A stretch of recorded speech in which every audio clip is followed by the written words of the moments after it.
so you can tell what sort of class that Clint Mackenzie's been in. But Tony Mackenzie, I must say, on top of his game, really fancies his chance here, and he had to fight an official Board of Control ordered eliminator against Michael Harris last May, 10-rounder, to make sure that he got a title shot. But then Tony Lang decided to vacate the championship after very much a photo finish against Clinton at the Albert Hall. Very controversial decision in parts of the press.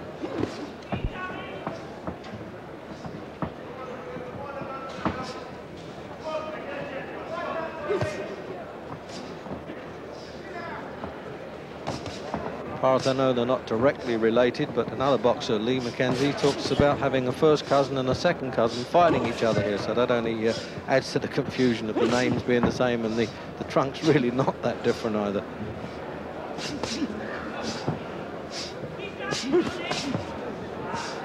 I never thought, Jim, when I first saw Clinton in the amateurs as champion, that he'd really maintain the 10-stone weight. I always thought he'd go up a little bit. He's still only 9 stone, 12.5 this afternoon.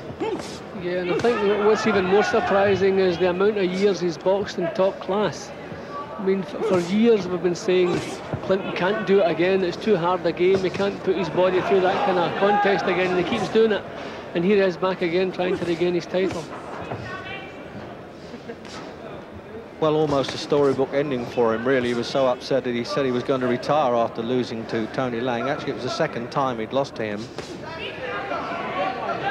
But I can't remember seeing Clinton in a bad fight. It's just remarkable. Terry Marsh won, and right back there's Morrison. Really some tremendous contests we've seen him in. See, Clinton's an aggressive boxer, but he doesn't carry a big one-punch knockout. So that makes for good fights every time he's out. He has to work hard. Oh, he's just taking a good left hook there. Yeah, he's a good puncher, Tony.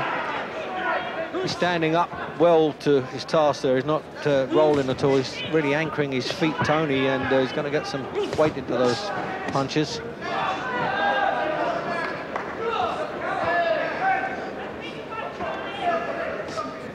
Well, off to a good start. Haven't wasted any time getting the hard punches off in the opening round.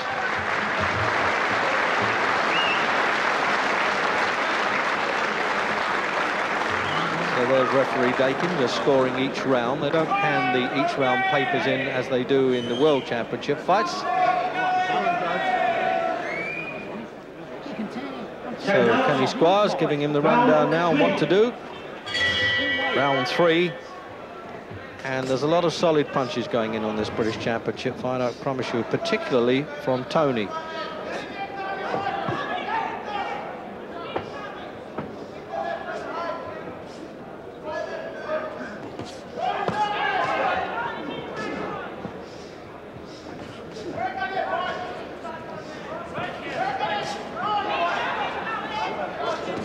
Mind you, I've seen Clinton overcome sort of doubtful starts like this in the past, Jim, but you're saying at 31, can he go on doing it, particularly when he was talking about getting out of the game for a while? He runs a painting and decorating business in South London. Well, as I said, we keep saying he can't do it again. I suppose someday we're going to have to be right. But he's been tagged this afternoon. There's another one. Yeah. Oh, you see the delay come there. You don't often see that with Clinton. He knew he'd taken a whack, but he didn't want to move, and then his body betrayed him there, and he had to go. In the third. It started a bit in the second round, particularly towards the end. Oh, they're really planning, can hardly miss him. He's standing, he's not moving at all, Clinton. What a brave fellow he is. I've really always respected the way he stands there and trades. He did it with Ray Leonard when he was an amateur, and he's still doing it at his age. But for how long? You really can't miss him with that right-hander now, Jim. It's only courage and experience that held Clinton up. Oh, cracker. I said right-hander, but the left hook did it. And I can't think that if he gets up from this, he's really got to pull his heart together, and he's done it. He's up, but the referee quite rightly stops it, in my opinion.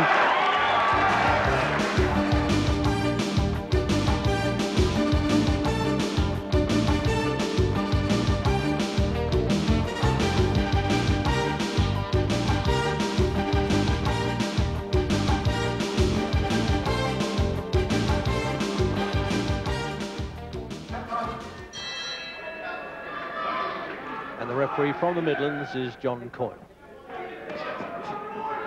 So there's a few interested spectators here among the fight fraternity. Sammy Reeson, who is the European champion at this weight and was first actually to win this newly instituted championship weight at 13.8.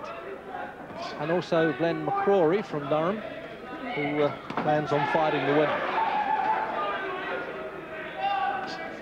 And the last time these lads met was when they were just junior amateurs.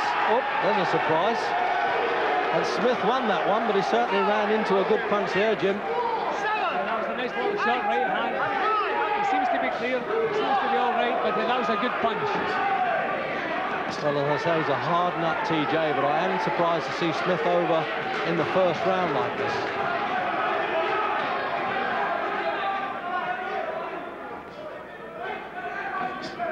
Very underestimated fighter, TJ. Taju Akai is his real name, but he's lived in London a long time. And his father, as his manager, was one of the instructors at the well-known All Stars Club. And he's did that one with a left hook. He really has overpowered Smith. Well, I tell you, they're a bit different since they became grown men.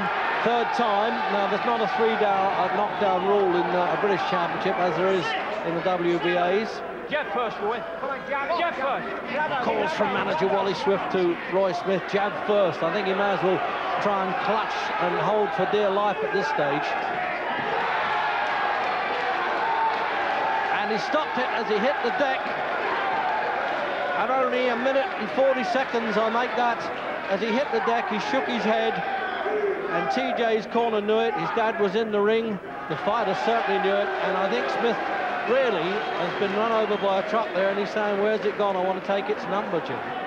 Well, Smith, his eyes always looked clear. He always looked as though he was fit to continue. But the power of the punch, he just couldn't keep his feet. But the punches were clubbing him over rather than knocking him cold.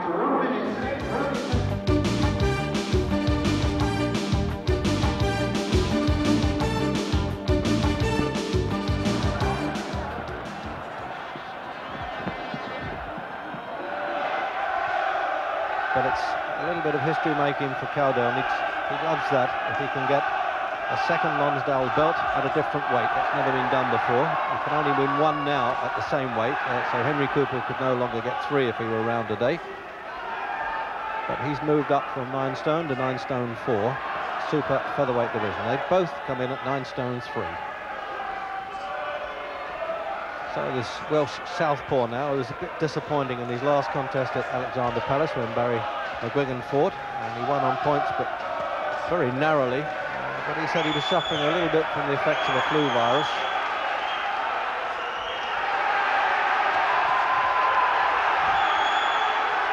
Well, he's not hanging around now, the challenger. He knows now that Cowdell has been tagged in the opening round. Najib Daho did it, but then Cowdell came back and regained the championship, won the return fight.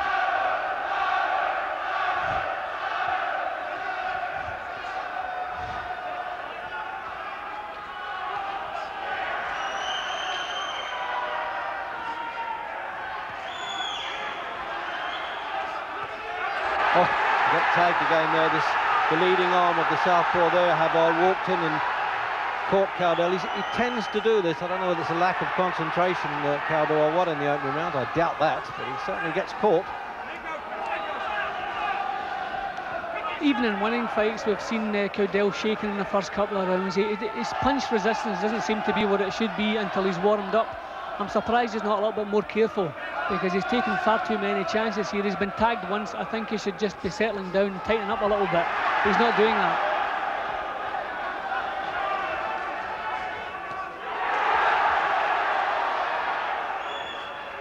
Certainly a lot sharper, Havard, than when we last saw him, Jim. Yeah, a lot more life about him and in this performance already. It's quite possible he was suffering from flu. But obviously he must be fired up. It's a British title fight. He must really be fired up, but looking at him this early, I would say yes, he is.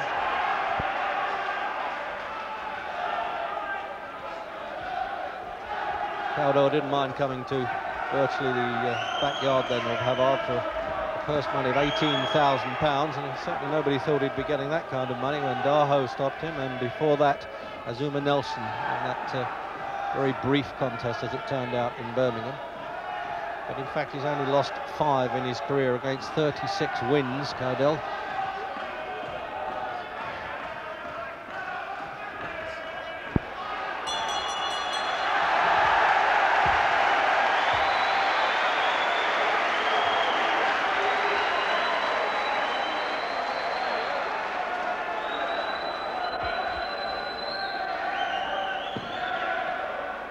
Gareth Bevan working there in Havard's corner, man who had him as an amateur, also had Callum Jones.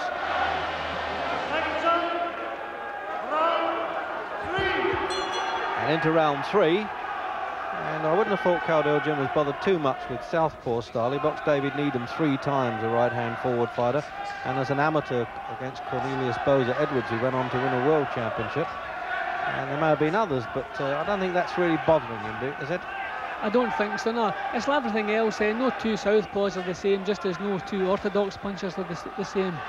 But I think Pat spends more time causing problems and trying to solve them out. He has such an awkward style himself, such an effective style.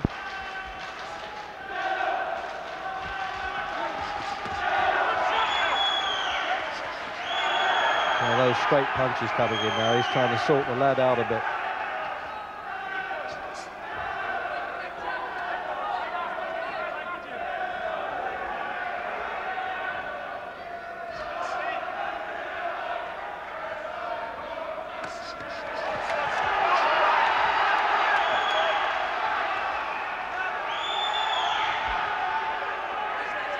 Havard's a good sharp hitter. He stopped 12 of his 18 opponents. Of course, none compared with Cowdell, certainly in terms of experience and durability. The last time we saw Havard, he was given a few problems when he was put under pressure. I don't know if it was because it was an off night for him, or maybe if he doesn't like this kind of pressure. But Cowdell started trying to exert that pressure now.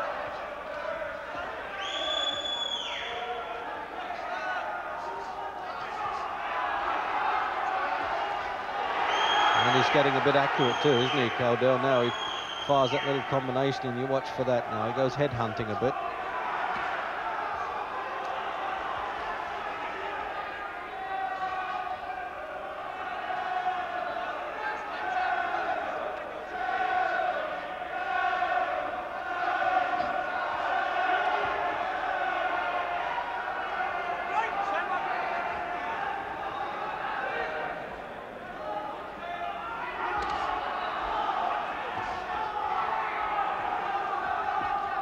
He just loves trying to outmaneuver, outsmart the opposition, Cowdell Jim, doesn't it? It's only really snap punches like Nelson turned out to be. And some would say maybe Daho's punch was a fluke. Yeah, well, Cowdell, as we said, has been shaken early in fights. Well, we've seen him badly shaken and come back to win fights. But he seems to have warmed to his task now. Looking at the way Cowdell's going about his work, he's not moving his head very much. You would think Havard would have some success if he started bringing punches up through Cowdell's guard, but he's not doing that. He's throwing straight punches which Cowdell is smothering and taking on the top of the head. I think Havard's going to have to bring the punches up through the middle because there's plenty of target there.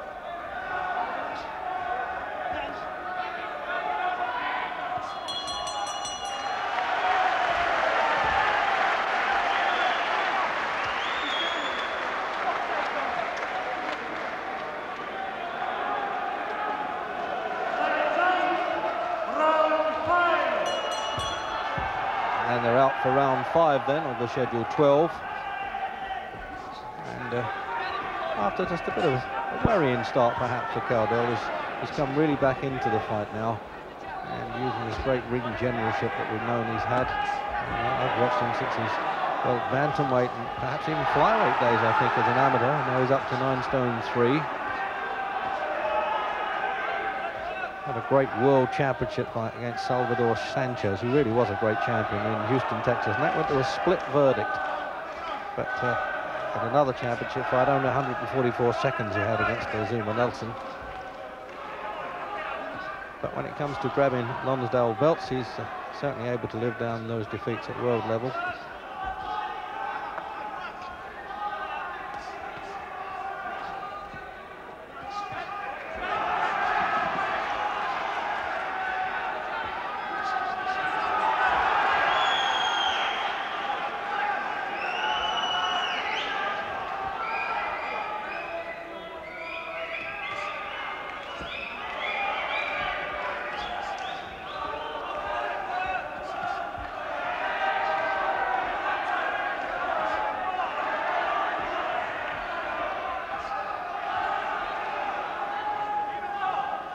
Wondering whether Havard's probably thinking to himself, I've never met anybody quite as crafty as this fella before. Well, how do I get on with this? It's a little bit of a problem, Jim. Yeah, well, it's difficult to advise anyone how to box Cowdell, but thankfully Havard isn't showing any signs of becoming frustrated. He's still full of life and full of ambition. He's trying to put a bit more power into his punches, but they're not landing. Good punch from Havard there. Nice little right hook. But as I say, it's so difficult to advise him what to do against a man like Cowdell.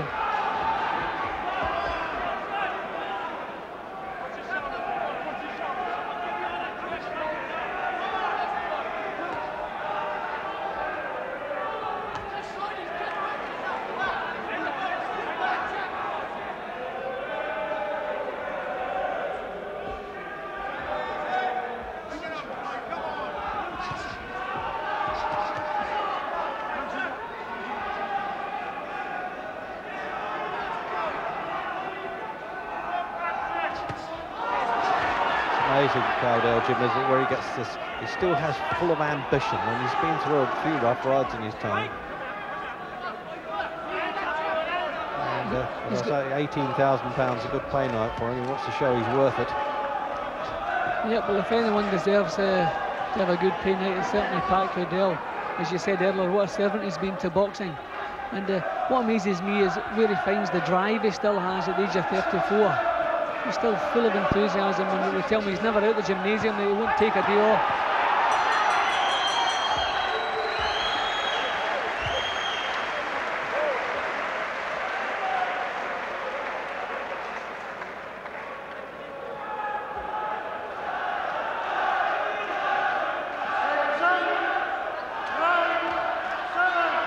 Round 7. Very much a sort of catch-as-catch-can style, this. Sharp punching from Havard, but shrewd ringmanship from Cowdell.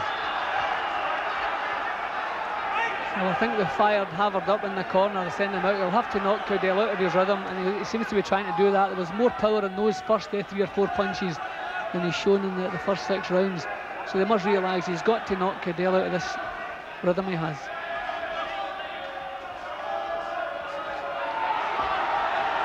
There was an example there, you see, with Havard. I mean, he can afford to do that. He's a fit and younger lad, and he's not going to be mesmerised by the champion.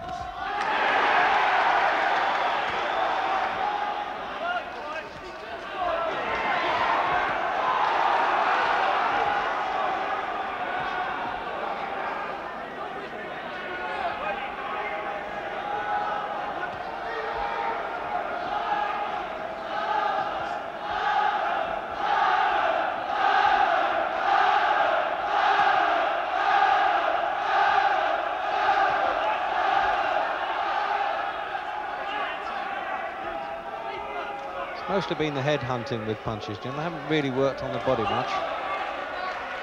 Yeah, well, I felt as early as the second or third round, Havard should have been bringing punches up through the middle, because Cowdell is crouched forward, and that's really the only way in. But Havard too often has been throwing single punches, which has allowed Cowdell to come back with a little burst of 3 and 4 counters.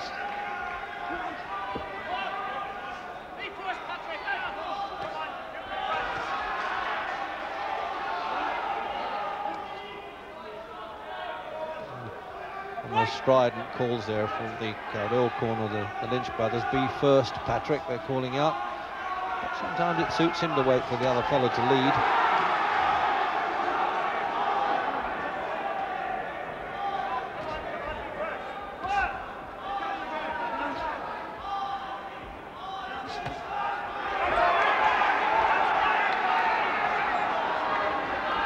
And once again, Havard landed that nice little crisp right hook, which knocked Cowdell slightly off balance.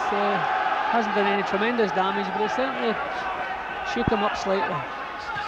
Oh, it did there. Again. He walked in with his hands lowered there, Cowdell. That's not like him, and he's in a little bit of trouble there. Well, he's ridden a few storms in the past. He may have to do it again.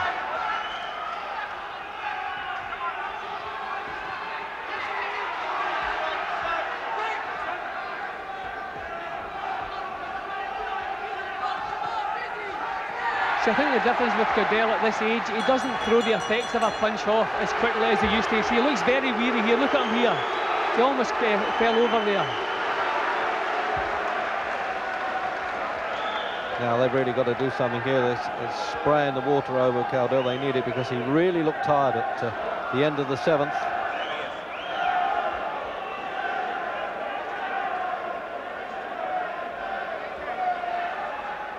Beginning of the round here, Jim, in replay. Well, this probably will favour Cowdell, but towards the end of the round, Cowdell's legs seem to have gone, and as I say, because of his age, he can't throw the effects of the punches. But in the beginning of the round here, he boxed very well, but still took a couple of sore ones. And there's the face of a man who's done it all before, and he's really got to take deep breath now and get stuck in here because he's in a little bit of trouble there, physically, if nothing else.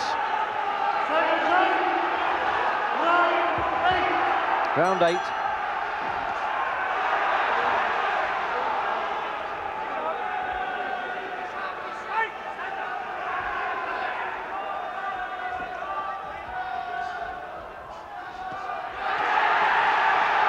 opening up now, the Welsh lad.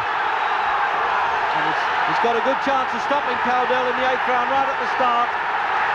And I'm sure he won't recover from that.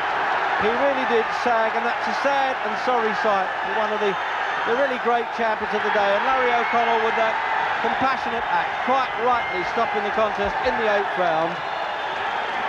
Havard was taking his time a bit. He was having a bit of problem in the middle rounds, and then he really came in there like a good champion at the end. And it was a sad finish there for Cowdell, Jim. It was a sad finish, but at long last, Havard used the advantages he had. He used his youth and his strength and his fitness. And Pat didn't have the reserves of power and the stamina and the recovery, the punch recovery that's needed at this level. And finally, he crumbled. But here's the finish, Jim. What a lovely finish from Havard. First good punch he landed. There it goes. Shoot Cowdell up badly. Saw his chance, just poured it on. And this is what he should have been doing earlier on in the fight. But as soon as he saw his chance, didn't stop punching until eventually he knocked Cowdell over. But all the fight had left Cowdell at this point. The referee could not allow him to continue. All over the place here. Definitely finished for the night.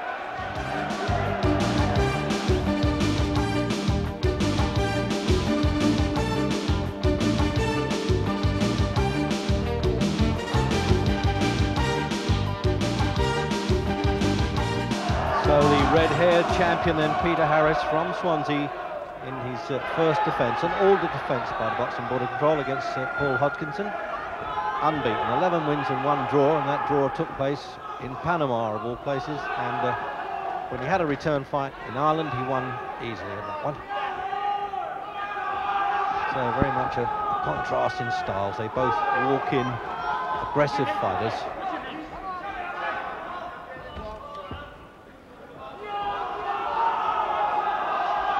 Harris won the championship against Kevin Taylor from Rochdale, who only came in on a 7 days' notice. He was originally supposed to fight Robert Dickey from Wales.